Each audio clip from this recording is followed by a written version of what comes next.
Okay, so let's look at a question which might be encountered in my course. It says that Jenny and Kelly had some stamps each. If Jenny gave Kelly 66 stamps, then both of them would have the same number of stamps.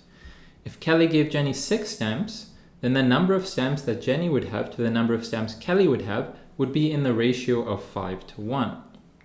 So then our final question here is what we're after. How many stamps did each girl have at first? All right. So the nice thing with word problems is that there's usually, of course, only one correct answer, but there are many different solutions which might get to that answer.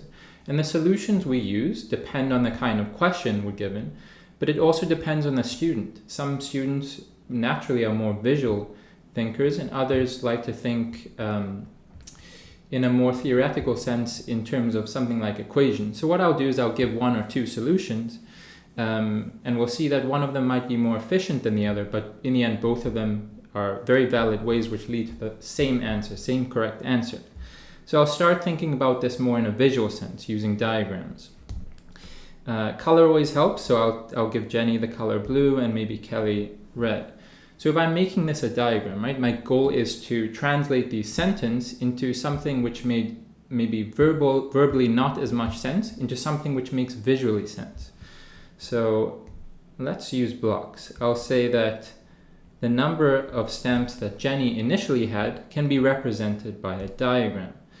And I'll use a block diagram. So Jenny's initial stamps are here. Now the number of stamps that Kelly initially had would be less, right? She would be given a smaller block. The reason for that is logical, right? Because our first sentence said if Jenny gave Kelly 66 stamps, so she gives a portion of this block to Kelly, now all of a sudden they have the same number. So initially it makes logical sense that Kelly would have less stamps, so we'll assign her a smaller block. Okay, so this will be Kelly's initial stamps. So now we have our diagram, now we can add to this, we can annotate it, and eventually this will start making a lot more sense. So our first sentence to translate is if Jenny gave Kelly 66 stamps, both of them would have the same number. That's key.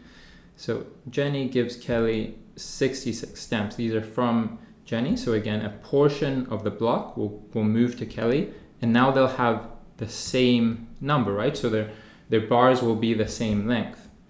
So let's draw that. Again, my drawing skills aren't great, but it hopefully should be good enough to get a picture here. Actually, let's make this blue. Okay, so this is clear that Jenny is giving a portion of her stamps to Kelly.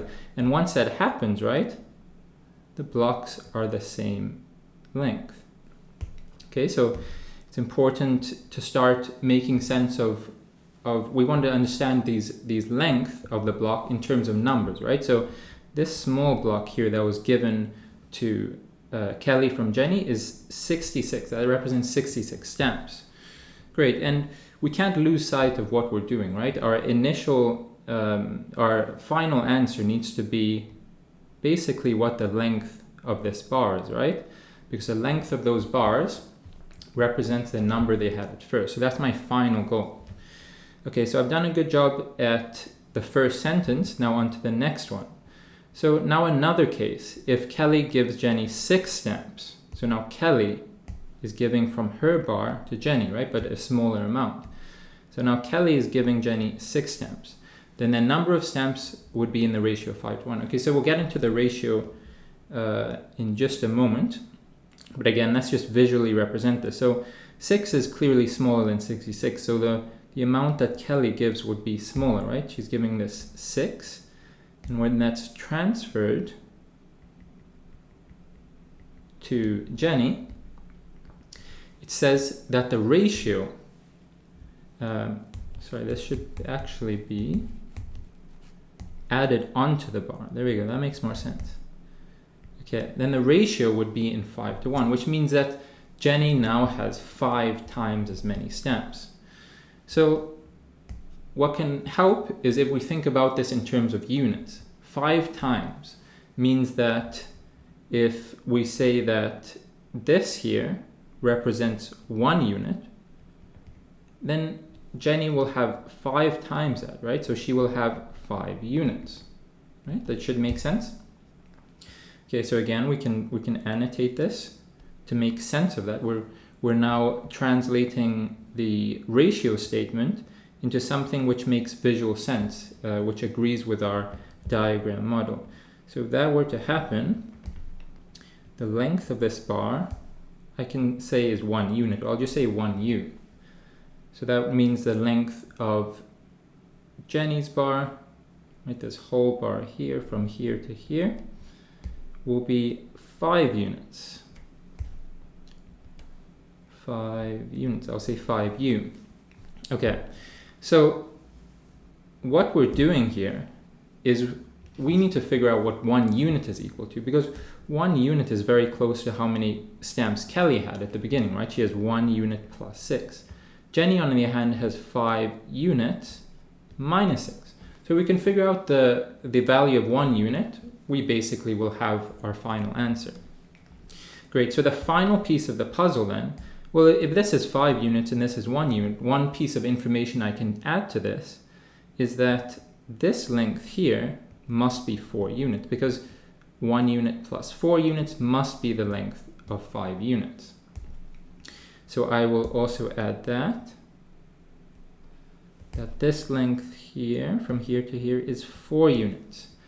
And we need, when we have an equation, when we're given one variable, we need numbers, right, to solve for what that variable is. So I can set up a nice equation, because this length, this 4 unit length, can be actually stated just in terms of numbers, right? Because what is that 4 unit made up of? Well, it's made up of a 6 here, 66, 66 again, and a 6. Together they make 4 units. So again, I will write that statement down. So 4 units equals 6 plus 66 plus 66 plus 6 again. So 4 units is 144 stamps. Great, so this means that 1 unit would be 144 divided by 4. So 1 unit is equivalent to 36 stamps.